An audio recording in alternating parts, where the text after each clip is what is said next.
Some 10,000 years ago, a young warlord named Vall Kumauri seized several dozen star systems in an attempt to forge an empire in the outlying regions of the Republic.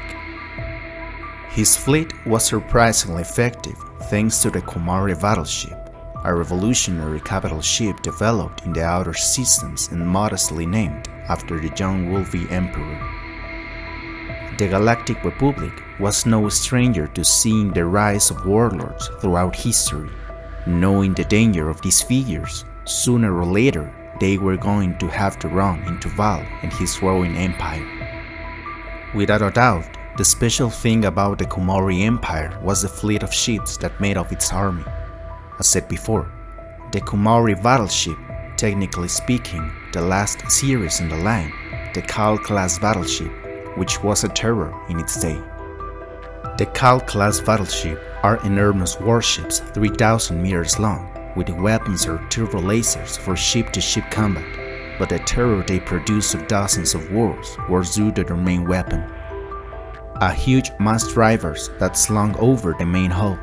They inflicted damage by hurling projectiles at high velocities, which imparted kinetic energy and force to the target upon impact.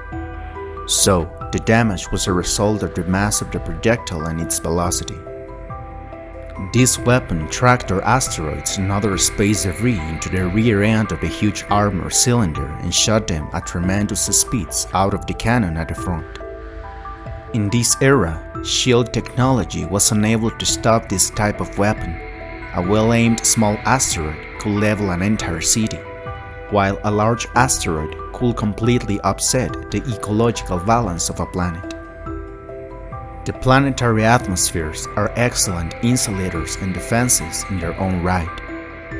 For eons, no capital ship had weapons powerful enough to inflict sustained damage to targets on a planet's surface from space. That changed around 10,000 before Battle of Yavin, when the Kumauri Empire deployed planet buster battleships with mass drivers that turned asteroids into missiles for bombarding worlds.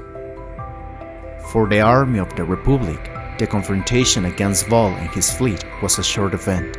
Vall's army was very small compared to the great conflicts that the Republic had faced for years.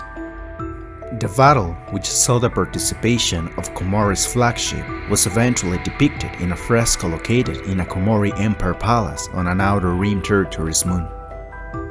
The Kumauri Empire imploded within a few years, but surprised by the engineering of the Kumauri, the Republic took inspiration from this war for his technology, and thus, the Kumauri Battleship lived on as a legacy. The ships of this line saw service in hundreds of ships, including the Republic's Starfleet.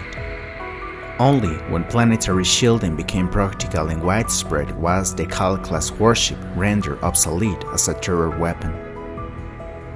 The threat that was the Kumauri Empire with its new war strategy along with the fear of a planetary bombardment sparked rapid advances in defensive technologies and planet-phase weapons that could keep capital ships at bay. The first such shields were encasing shields, so called because they formed solid walls of defensive energy with no possibility of opening a gap through which ships could come and go or ground-based weapons could be fired. The Kumauri design was copied by the Republic, and as said before, it was a great advance in technology and even in war strategies. But the Kumauri's most important contribution was the use of the alloy Madilon to make smaller, more efficient hyperdrives. Madilon was a type of natural occurring alloy which had a unique molecular structure that gave it high tensile strength, while retaining a large amount of elasticity. These properties meant that the alloy could withstand the stresses of hyperspace travel, and so it was useful in the construction of hyperdrives. So, the Madilon is a mineral that allows hyperdrives to be miniaturized enough to fit into smaller ships, such as space transport and starfighters. Scientists were enabled to develop a method for synthesizing Madilon, so the only sources of it were the few planets in the galaxy that contained deposits of it. So, The production of artificial Madilon allowed starships to make longer jumps across the galaxy's network of jump beacons, but use of the metal was limited due to the alloy's scarcity.